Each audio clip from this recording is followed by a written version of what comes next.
Hello everyone. आज हम लोग कुछ इम्पोर्टेंट क्वेश्चन करेंगे लाइट चैप्टर के, जो बहुत ही इम्पोर्टेंट है। और ये सारे के सारे क्वेश्चन जो है मल्टीपल चॉइस क्वेश्चन होंगे। आइए पहला क्वेश्चन पढ़ते हैं।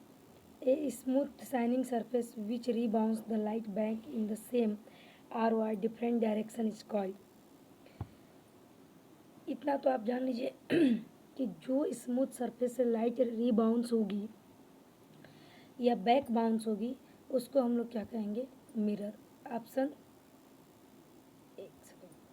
Option A is the correct answer, mirror. Okay, अब मैं आपको इसका आंसर दिखा दे रही हूँ। यहाँ मैंने आंसर लिख के रखा है, आंसर मिरर।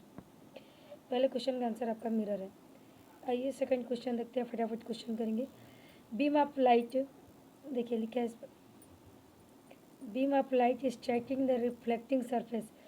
जो बीम ऑफ लाइट होगी जहाँ से रिफ्लेक्टिंग सरफेस से टकराएगी, इसको क्या कहेंगे भाई? तो इसको कहते हैं इंसिडेंट रे। अरे आपको याद होगा मैंने इस तरह से बनवाया था, ये मिरर था हमारा। इस पर जो लाइट टकराएगी ये इंसिडेंट होती है, जो रिफ्लेक्ट होगी वो रिफ्लेक्टेड रे होगी।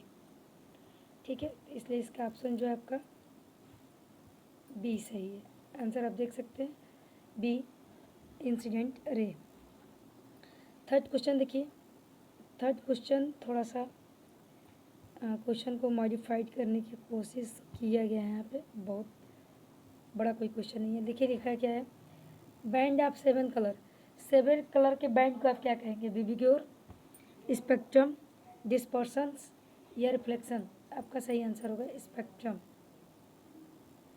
इसमें जो आपका सही आंसर हो जाएगा वह है spectrum. It is the correct answer. और यहाँ पे आप एक्सप्लेनेशन देख सकते हैं। चलिए आइए इसी के साथ थोड़ा सा नेक्स्ट क्वेश्चन करा दें आपका। अगला क्वेश्चन देखिए भाई, क्वेश्चन दिया गया 4th number, the front blog parts.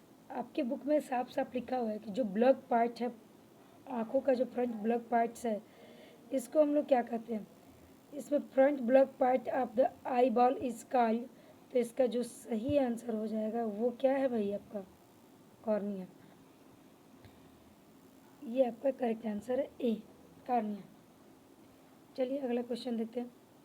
अगला क्वेश्चन देखिए दिया गया, इसमें क्वेश्चन दिया कि in which of the following statement is correct.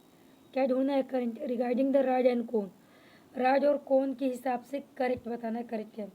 पहला देखिए लिखा है, cone are the sensitive to dim light. Cone जो होती है वो सेंसिटिव होती है डिम लाइट के लिए? नहीं भाई, कोन कलर को डिटेक्ट करेगी, इसका मतलब ब्राइट लाइट के लिए होगी सेंसिटिव। रॉड सेंसिटिव टू, देखिए दूसरा दिया कौन sensitive to the bright light. ये बिल्कुल सही आंसर है, क्योंकि कौन कलर को डिटेक्ट करती है। बाकी आंसर देख लो। अगला आंसर दिया था, rod are sensitive to the bright light, सवाल ही नहीं है। Right black and white light के लिए होती है, right can sense the colour, ये भी गलत बात है। इसलिए इसका जो करेक्ट ऑप्शन होगा वो है बी। ओके, आंसर में आप देख सकते हैं। आगे बढ़ते हैं। अगला क्वेश्चन देखिए भाई, ये तो क्वेश्चन हमने आपको ब्लैक बोर्ड पे करा के रखा था। In the case of reflection applied the light, the angle of incident and the angle of reflection is. क्या होता है? Angle of incident is always equal to the angle of reflection. Option A is the correct. बोलो सही है? आगे बढ़ते हैं। इस क्वेश्चन का आंसर जो है यहाँ भले ही नहीं लिखा है, लेकिन आप श्योर रहिएगा, option A is the correct. आइए क्वेश्चन नंबर 7 देखिए। क्वेश्चन नंबर 7 लिखा है, name of the type of mirror use for the back view mirror. Back view mirror के लिए, पीछे की चीज़ों को देखने के लिए कौन सा मिरर यूज होता है? कॉन्वेक्स होता है। कॉन्वेक्स मिरर क्यों यूज होता है भाई? कॉन्वेक्स मिरर बहुत सारी इमेज को इकट्ठा करके उस मिरर में दिखाता है, इसलिए जो है इसका सही आंसर जो आपका हो जाएगा वो है सी। अगला क्वेश्चन देखिए, ये बहुत अच्छा क्वेश्चन है, ये तो बता ले जाओगे। Visual impaired people can read and right using. जो विजुअल इम्पेयर्ड हैं, ये विजुअल चैलेंज है, वो किसके हेल्प से लिखना पढ़ना सीखेंगे? Braille system. लुइस ब्रेली ने इस सिस्टम को दिया था। लुइस ब्रेली के द्वारा जो है यह सिस्टम दिया गया था 1821 में। आप याद रखेंगे इसको। आइए आगे बढ़ते हैं। अगला क्वेश्चन देखिए जरा सा। क्वेश्चन लिखा है, the image form by the camera and a simple microscope are respectively. जो किसी कैमरे के द्वारा फ़ोटो जो खींची जाती है वो रियल भी हो सकती है और वर्चुअल भी हो सकती है। तो आप लगाएंगे बी, रियल एंड वर्चुअल, कोई भी हो सकती है इसमें से। ठीक, आइए अगला क्वेश्चन देखिए। अगला क्वेश्चन देखिए, लिखा है इसमें भाई, what is the angle of incident ray if the reflected ray is at angle is 90 degree to the incident. ध्यान से सुनिए इस क्वेश्चन को। ये कह रहा है, जैसे मान लो भाई, मान लो ये आपका मिरर है, रिफ्लेक्टिंग सरफेस है। अब देखो यहाँ से इंसिडेंट रे आई, टकराई, यहाँ से ये बन गया आपका रिफ्लेक्टेड रे। जब आपका रिफ्लेक्टेड रे बना, यहाँ पे कहीं इसका नॉर्मल होगा, तो ये जो एंगल दिया गया है ये यहाँ से लेकर यहाँ तक का एंगल जो है वो आपको दे दिया है 90 डिग्री। तो पूछा है कि इसमें आप एंगल आप इंसिडेंट बताइए, मतलब केवल ये वाला एंगल आपसे पूछा है, ये एंगल कितना होगा? Obviously 45 degree. जस्ट आ जाओगा। उम्मीद करते हैं क्वेश्चन आपको समझ में आ गया होगा, इसलिए इसका जो ऑप्शन सही है वो बी है। बी इज़ द करेक्ट, और ये इसका आंसर है बी। चलिए आइए आगे बढ़ते हैं। क्वेश्चन नंबर 11 देखिए जरा सा। 11 में लिखा है the split of white light into the 7 constituent colour is called. जब वाइट लाइट को, मैं आपको पढ़ा चुकी हूँ ऐसा, जब वाइट लाइट को आप प्रिज्म से पास करते हैं, ये जब प्रिज्म से पास होती है भाई, तो यह अपने 7 कलर में डिवाइड होती है। और इस कलर को हम लोगों ने कहा था विबग्योर, ठीक है ना, ये विबग्योर है। इसको क्या हम लोग कहते हैं, इस पूरे प्रोसेस को? डिस्पर्शन। आंसर लगा लेंगे डिस्पर्शन। अगला क्वेश्चन देखिए, क्वेश्चन देखिए जरा सा। इसमें लिखा है कोई एक पर्सन है भाई, जिसको प्रॉब्लम क्या है, देखिए इसको जो प्रॉब्लम है, the defect due to the which a person is not able to see distance object. Distance object को नहीं देख पा रहा है, इसका मतलब नियर ऑब्जेक्ट को वो देख रहा है, और जो नियर वाला देख रहा है उसका नाम भी कैसे होगा? नियर वाले पे ही होगा। एकदम सही आंसर है इसका, मायोपिया। ठीक है ना, पास वाले दिखाई दे रही है, दूर वाला दिखाई नहीं दे रहा है।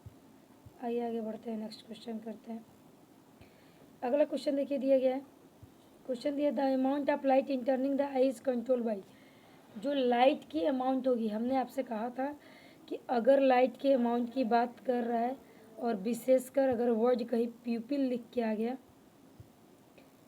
प्यूपिल वर्ड लिख के आ गया कि अब इसमें लाइट जो इंटर होगी उसको कंट्रोल कर रहा है, तो इसको जो कंट्रोल करेगा भाई वह आयरिस की मसल्स होगी। ऐसे आपकी लगी रहती है आयरिस मसल्स, इसलिए ऑप्शन इज करेक्ट सी। क्या करेक्ट होगा भाई? सी। आइए आगे बढ़ते हैं। क्वेश्चन नंबर 14 देखिए जरा सा। क्वेश्चन आपसे पूछा गया है कि myopia can be corrected by using. Myopia को कैसे करेक्ट करोगे? जिसमें नज़दीक वाला दिखाई दे रहा है, दूर वाला दिखाई नहीं दे रहा, तो आप कहेंगे कॉन्केव लेंस को यूज़ करेंगे, उसके द्वारा दूर करेंगे। Option A is the correct. आइए क्वेश्चन नंबर 15 देखिए। क्वेश्चन नंबर 15 कह रहा है कि light enter the I through. Light inter कहाँ से करेगी? कार्निया। सीधी सी बात है, कार्निया। आप लगा लेंगे सी, ऑप्शन इज करेक्ट। अगला क्वेश्चन देखिए, ये भी क्वेश्चन अच्छा क्वेश्चन दिया गया। देखिए क्या कर रहा है, the angle of incident light falling in the plane mirror is 30। Incident का एंगल दिया है। अब देखो ये क्वेश्चन अलग है, वो क्वेश्चन अलग था। अब देखिए इसमें ये इंसिडेंट आप कर रहे हैं, इसने कहा कि ये नॉर्मल से जो एंगल बना रही है वो कितना है? 30 है। आपसे पूछा है कि रिफ्लेक्शन का एंगल कितना होगा? Obviously 30। Option C is the correct. चलिए, जब आप ये वीडियो देखिएगा, अगर कोई प्रॉब्लम होगी तो आप मुझसे चैट बॉक्स में क्वेश्चन पूछ सकते हैं, मैं रिप्लाई कर दूँगी। ओके, आगे बढ़ते हैं। क्वेश्चन नंबर 17 जरा सा देखिए। क्वेश्चन नंबर 17 में कह रहा है when we stand in the front of our dressing tables our left hand seem to the right and right seem to the left। बहुत बार क्लास में इस पे हम लोग बात किए हैं कि अगर आप मिरर के इस साइड खड़े हैं और आपने अगर अपना ये वाला हाथ उठाया तो जो मिरर के उस साइड होगा अपना ये हाथ उठाएगा। इसी को तो हम लोग कहते हैं lateral inversion. Option B is the correct, option B is the correct. Clear है? क्वेश्चन ऐसे ही आपसे पूछा भी जाएगा। आइए और भाई अगला क्वेश्चन जरा सा करते हैं। क्वेश्चन नंबर 18 देखिए, light passes through the prism into the 7 colour split into 7 colour. जब लाइट प्रिज्म से पास होती है और वो 7 कलर में डिवाइड होती है क्या कहलाता है? डिस्पर्सन। कितनी बार इसी क्वेश्चन को पूछेगा भाई? इस क्वेश्चन को डिस्पर्सन लगा लेंगे, ऑप्शन है। आइए अगला क्वेश्चन देखते हैं जरा सा। क्वेश्चन नंबर 19 देखिए दिया हुआ है, rainbow is the natural phenomena showing. Rainbow एक नेचुरल फिनोमिना है जो क्या शो करती है? रिफ्लेक्शन शो करेगी। रेनबो बनता कैसा है? जब कोई ड्रॉपलेट पानी की बूंद बारिश जब होती है तो उसमें जो ड्रॉपलेट्स होगा उसमें जब सन रे आती है और ये जब रिफ्लेक्ट होती है तो रिफ्लेक्शन के द्वारा क्या बनता है? रेनबो। बोलो भाई क्लियर है ना? तो ये रिफ्लेक्शन का केस है। रेनबो जो है आपका रिफ्लेक्शन की वजह से बनेगा, याद रखेंगे। नेक्स्ट क्वेश्चन देख लीजिए जरा सा। क्वेश्चन पूछा in the retina of eye area having no sensory cells. जहाँ पे कोई भी सेंसरी सेल नहीं है। अरे जब सेंसरी सेल नहीं होगा तभी तो वो सेंस नहीं करेगा किसी चीज़ को। आंसर हो जाएगा ब्लाइंड स्पॉट, सही आंसर। आगे बढ़ें। क्वेश्चन नंबर 20 बाद 21 देखिए। अब देखिए 3 क्वेश्चन एंगल से पूछा था। क्वेश्चन नंबर 20 देख लीजिए। If the light fall perpendicular of a plane mirror what will be the angle in which will be reflected.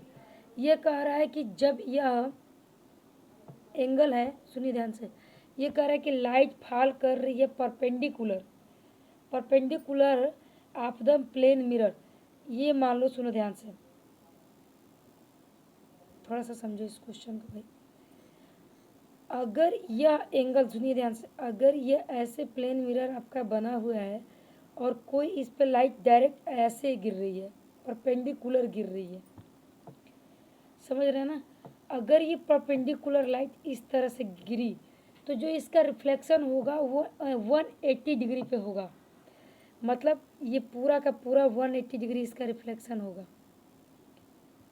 ये बात आप याद रखिए। अगर लाइट परपेंडिकुलर फॉल होगी तब, कंडीशन याद रखिए। अगला क्वेश्चन देखिए 21 भाई, ये भी अच्छा क्वेश्चन है। विच of the following is not a luminous object. कौन सा लुमिनस ऑब्जेक्ट नहीं है? देखो ध्यान से सुनो, सन जो होगा आपका वो लुमिनस है। कैंडल है, अपनी प्रकाश देती है। कैंडल दूसरे के प्रकाश से नहीं जलती है। ये अलग बात है कि वो मैन मेड लुमिनस है। ट्यूबलाइट मैन मेड लुमिनस है, लेकिन कभी भी मून जो होता है वो लुमिनस नहीं होता है, वो सन की लाइट से जो है शाइन करता है। आइए अगला क्वेश्चन करते हैं। क्वेश्चन नंबर 23 देख लीजिए जरा सा। To make the kaleidoscopes require. Kaleidoscopes के लिए अगर आपसे पूछा जाए कितनी ग्लास रिक्वायर होंगी, कितनी ग्लास सीट, आंसर लगाएंगे 3 ग्लास सीट। सॉरी भाई सॉरी, आंसर आप लगाएंगे 3 प्लेन मिरर। अगर आपसे पूछा जाए क्लेडियोस्कोप बनाने के लिए कितने आपको प्लेन मिरर की आवश्यकता होगी तो आप बताएंगे 3। आइए अगला क्वेश्चन देखिए। क्वेश्चन है in our eye cell can sense the colour.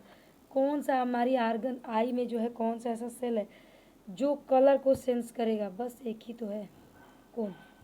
B option is correct, it is the correct answer. Okay, इसी के साथ आज का यह लास्ट क्वेश्चन था। आज की क्लास को यही ओवर करेंगे। कल की क्लास में कुछ और इम्पोर्टेंट क्वेश्चन के साथ जुड़ेंगे हम लोग नेक्स्ट चैप्टर। और अगला चैप्टर जो मैं कराऊंगी वो मैं आप लोग का कराऊंगी साउंड।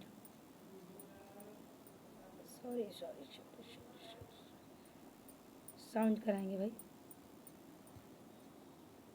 साउंड चैप्टर कराएंगे और उसकी भी इसी तरह से वीडियो क्लिप हम तैयार करेंगे, उसको आप आराम से देख सकते हैं।